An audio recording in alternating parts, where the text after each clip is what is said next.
some very interesting information. Now, I want to talk about this belief system that blocks the disgust response in people. To explain the belief system that I've been referring to, I want to do another quick exercise with you. If vegan is the term that we use to describe an individual who follows the tenets, the teachings of the belief system or ideology we call veganism, then what do we call somebody who is not a vegan or vegetarian? What are some common words that you use here that they probably translate the same? Yeah. Carnivore. Right. So do you say omnivore also? Yeah. And carnivore? Yeah. Okay. And I've been saying meat eater. Do you use this also? These are in English, and I think in many places in the world, these are the most common terms that we use. But let's talk for a minute about these terms. An omnivore, by definition, is an animal, human or non-human, that can ingest both flesh and plant matter. And a carnivore is an animal that needs to ingest flesh in order to survive. So both omnivore and carnivore describe one's biological predisposition, not one's ideological choice. If humans are naturally omnivorous, for example, and I know this point is debatable, then vegans would be omnivores, just as people who eat animals, right? So we're talking about physiology or biology, not ideology. And meat eater describes a behavior as though it's divorced from a belief system. This is why we don't say plant eater when we describe vegans, right? Because we recognize that the behavior of eating plants reflects a deeper ideology. We tend to assume that it's only vegans and vegetarians who bring our beliefs to the dinner table, but most people don't eat pigs, but not dogs, because they don't have a belief system when it comes to eating animals. When eating animals is not a necessity for survival, then it is a choice. And choices always stem from beliefs. And so this is why I began using the term carnism to describe the belief system that conditions people to eat certain animals. Carnism is essentially the opposite of veganism. It's an invisible ideology that I call carnism, and this is what my writing and speaking has primarily been about recently. Carnism is a dominant ideology. It's the norm. It's the meat-eating norm. This means it's invisible, it's entrenched, it shapes norms, laws, beliefs, behaviors, etc. And carnism is also a violent ideology. It's literally organized around physical violence.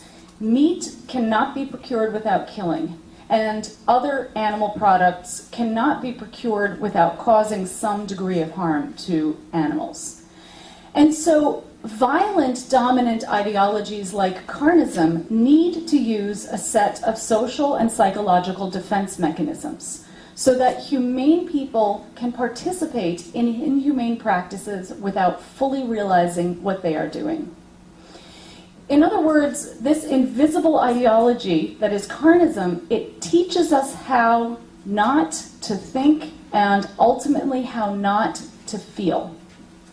What carnism does is it blocks people's awareness of their cognitive moral dissonance. Cognitive moral dissonance is the term that psychologists, or the phrase that psychologists use to describe the internal moral discomfort that people feel when their values are not in alignment with their practices. It's the internal moral discomfort that we feel. So to give you an example of cognitive moral dissonance when it comes to eating animals, I'm going to share with you a quote from a meat eater I interviewed. I did my doctoral dissertation on the psychology of eating meat, and I interviewed meat eaters and meat cutters, butchers, and people who had raised and killed their own animals for food, and vegans and vegetarians. And I was interviewing this woman about her food choices and asking her what foods she regularly eats. And when I got down my list and I asked her about eating meat, this was what she answered me. I mean, there are so many mortifying things in our culture and society, but killing animals for food certainly is one of the worst, and people ignore it the most because they think that animals don't matter. I feel a lot for these animals. Just the thought is really upsetting. And she started to cry when she talked to me, and then she looked at me and she said, "I'm crying."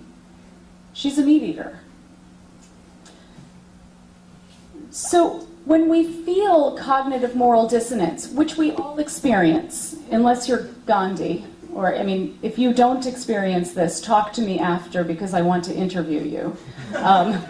We all experience it. Nobody lives perfectly in alignment with their values all the time, including Gandhi. It's an uncomfortable feeling, so we seek to alleviate this discomfort. And we alleviate our moral discomfort by doing one of three things. And you all know the answer to this. What do you do? What do you think people do, meat eaters or ourselves, to alleviate the moral discomfort? We rationalize. We can rationalize. That's right. And that will be our third option. What else? Excuses. We use excuses, similar. What else? What if we don't want to rationalize or use excuses? What if we want to get rid of it for real? We can block it out. Oh, you're good. You're all just so psychologically minded here. What if we don't want to play psychological games? What do we do? What did you do to alleviate your moral discomfort with eating animals? You can change your behaviors, right? We have to get in alignment somehow. We can change our values. People can say, for example, well, you know, I know that animals suffer, but I'm just a bad person. I'm selfish, I don't care about animals, and I'm just not a good person. Most people are not going to change their core values. We found this through research. I don't know why we needed to research it, but we did. And most people need to think of themselves as living a moral life. We all need to. Or, as you pointed out, we can change our behaviors. We can go vegan.